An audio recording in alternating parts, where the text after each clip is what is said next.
Engulfed by the satisfaction of a new purchase, Shifter 66 hopped into the 2Re's cockpit. Without even spending time to grow familiar with the modified mech, he entered the arena and initiated a search for an opponent. Shifter 66 wanted to dive right into a battle with his new baby. As a fairly new and unskilled pilot, Shifter 66 naturally got matched against a pool of similarly low-skilled players. Iron Spirit featured a sophisticated matchmaking system, and the lowest segment was the Bronze League. Every potentate who played Iron Spirit started from the Bronze League.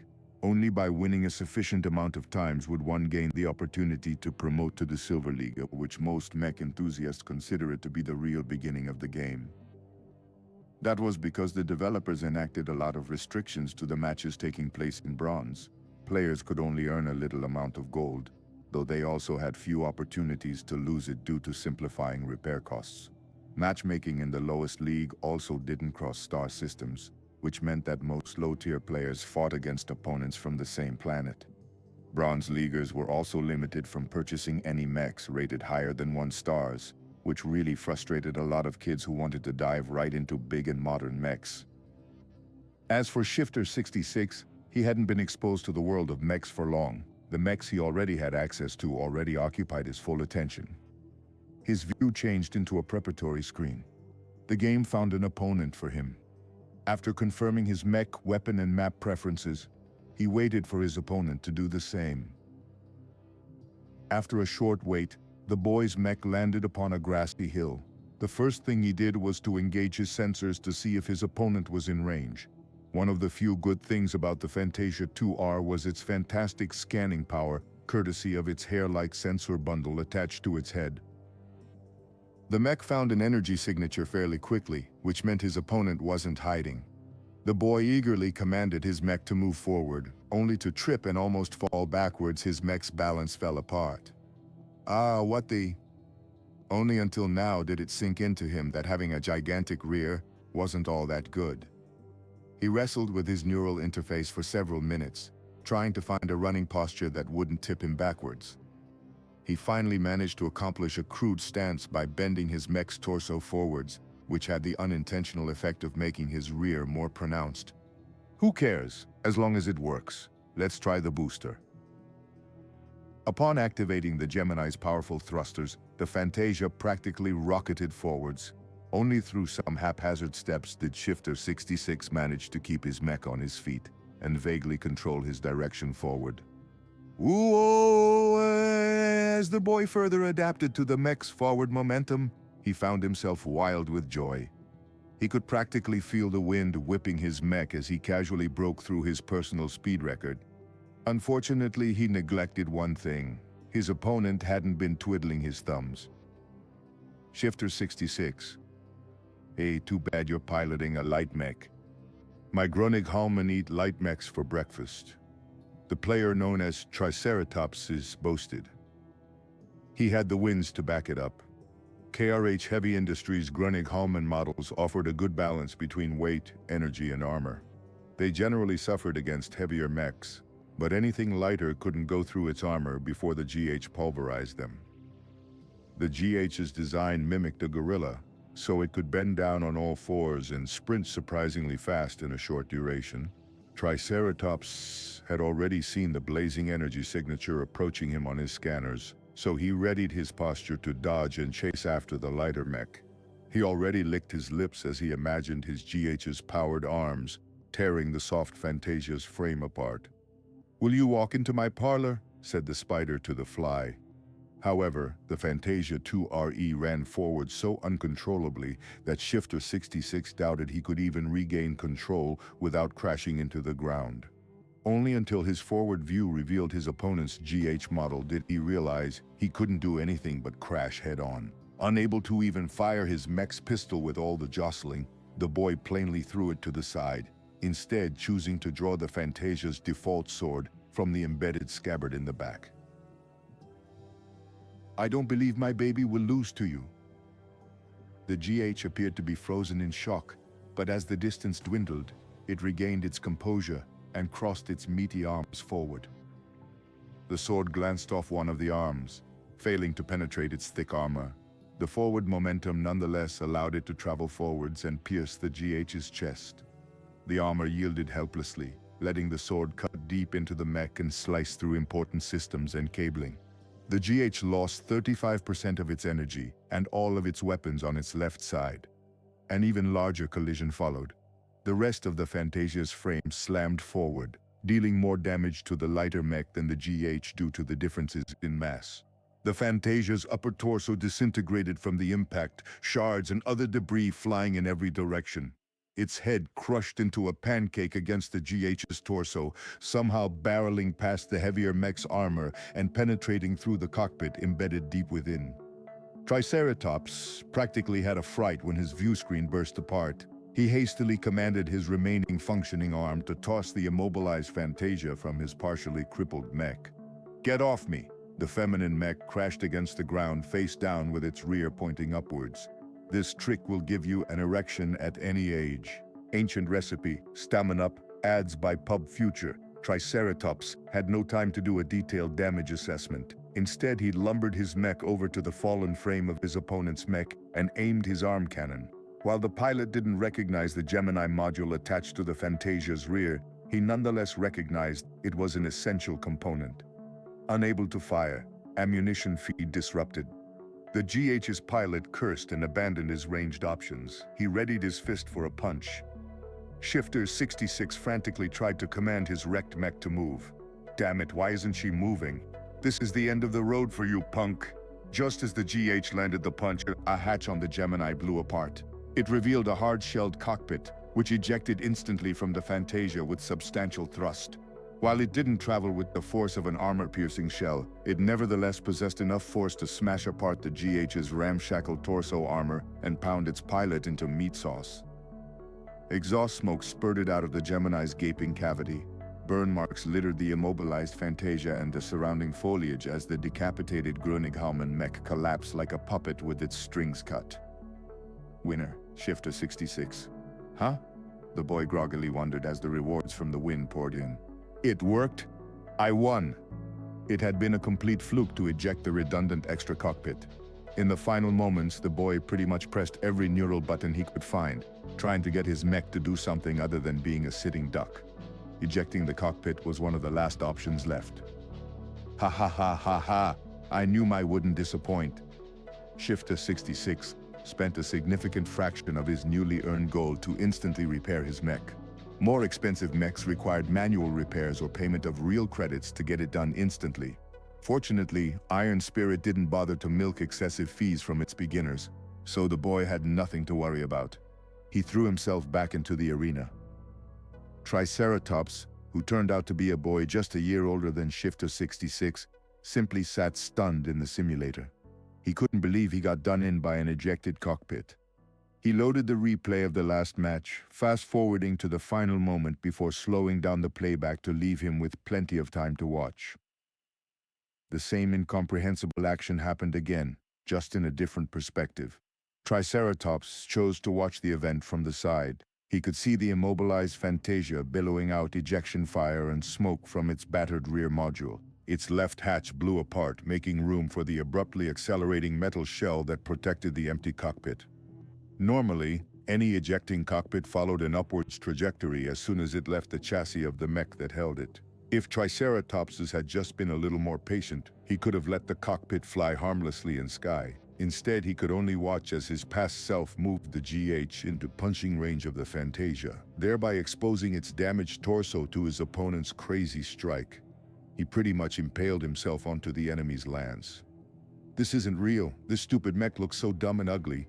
Who the hell made this mech? This Shifter 66 must be trolling if he's bored enough to bring such a mech into the arena. Triceratopses opened a window, showing the statistics of the Fantasia 2RE. The numbers made little sense to him, as he hadn't been studying mechs very long. Following the link to the seller called Chasing Clouds, he found out next to nothing as the account had been created very recently, with no other mechs for sale. The seller's privacy settings caused Triceratops's impromptu investigation a dead end. Well, if I can't find anything out about the seller, then let's check Mr. Shifter 66. I want to see whether you're a pro playing on an alt account. Though Triceratops spent his time in the Bronze League, he occasionally fought against opponents with a much higher apparent skill level on occasion.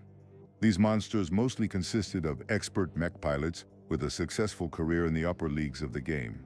Sometimes expert pilots with real-life mech combat experience also took the game for a spin, causing many helpless Bronze Leaguers to cry helplessly as they got beat up in turns.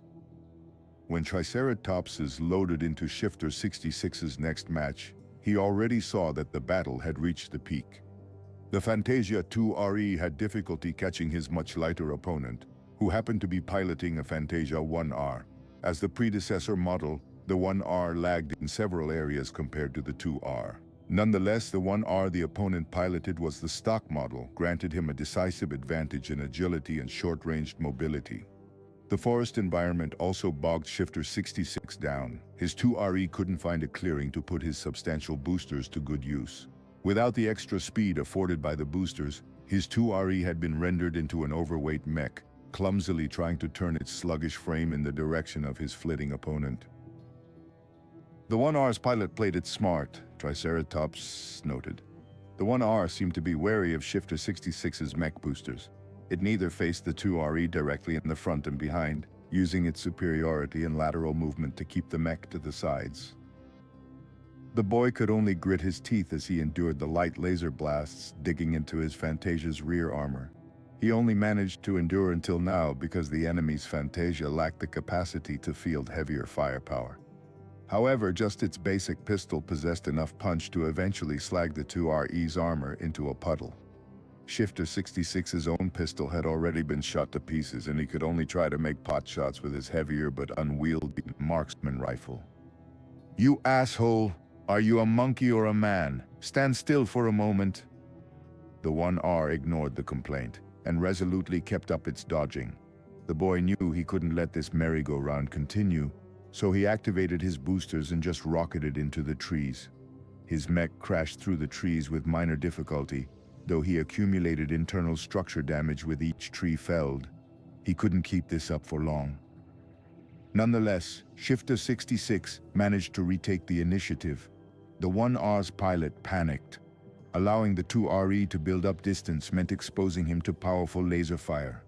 He hastily followed after the rocketing mech, inadvertently lining up right behind the 2RE's Gemini system.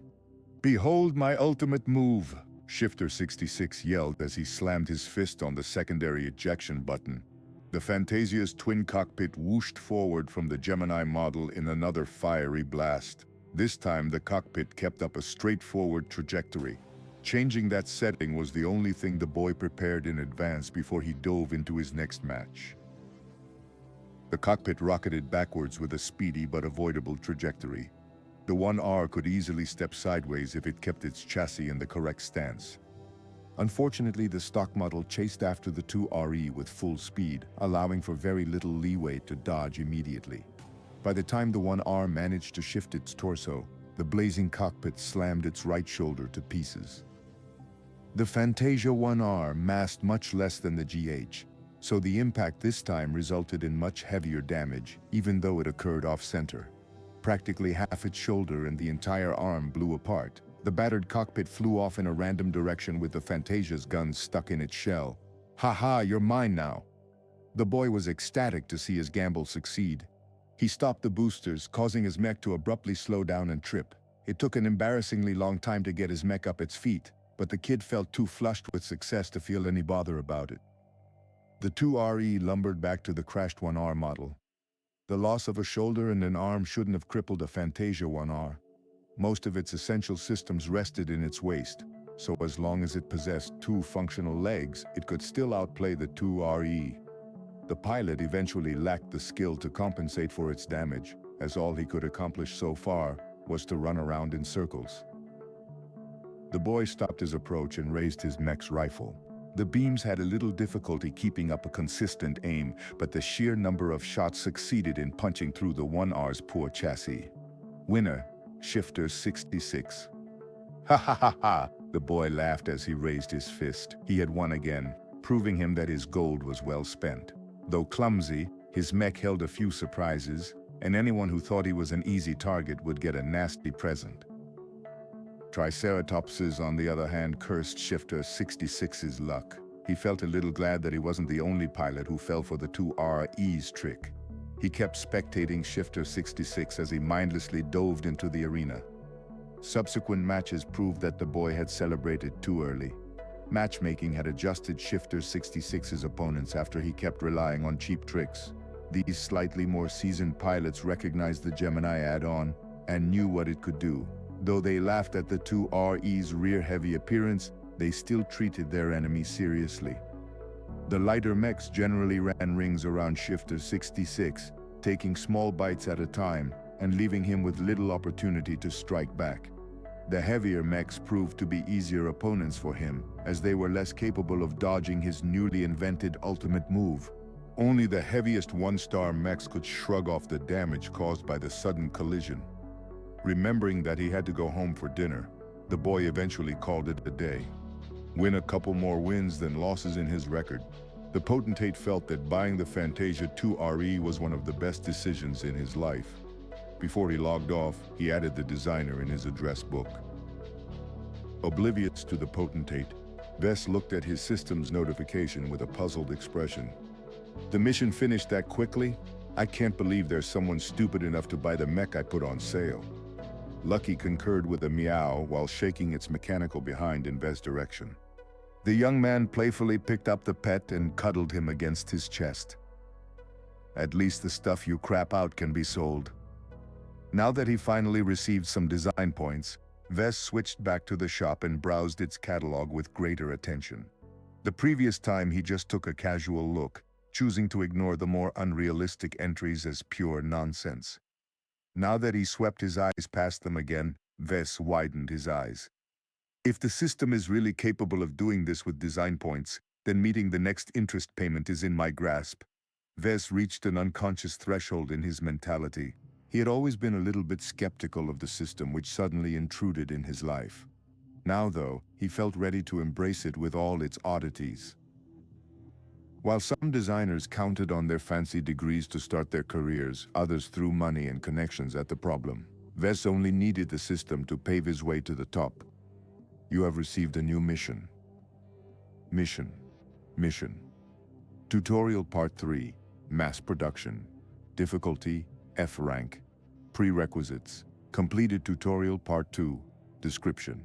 A mech designer should not be content at selling a model once. Real designers must have flocks of people begging to purchase their products. Please sell 100 virtual mechs of your own creation within a month. Reward, 1 random 10-year combat mech production license. The system screwed him for real this time. How am I supposed to sell 100 of them in a month?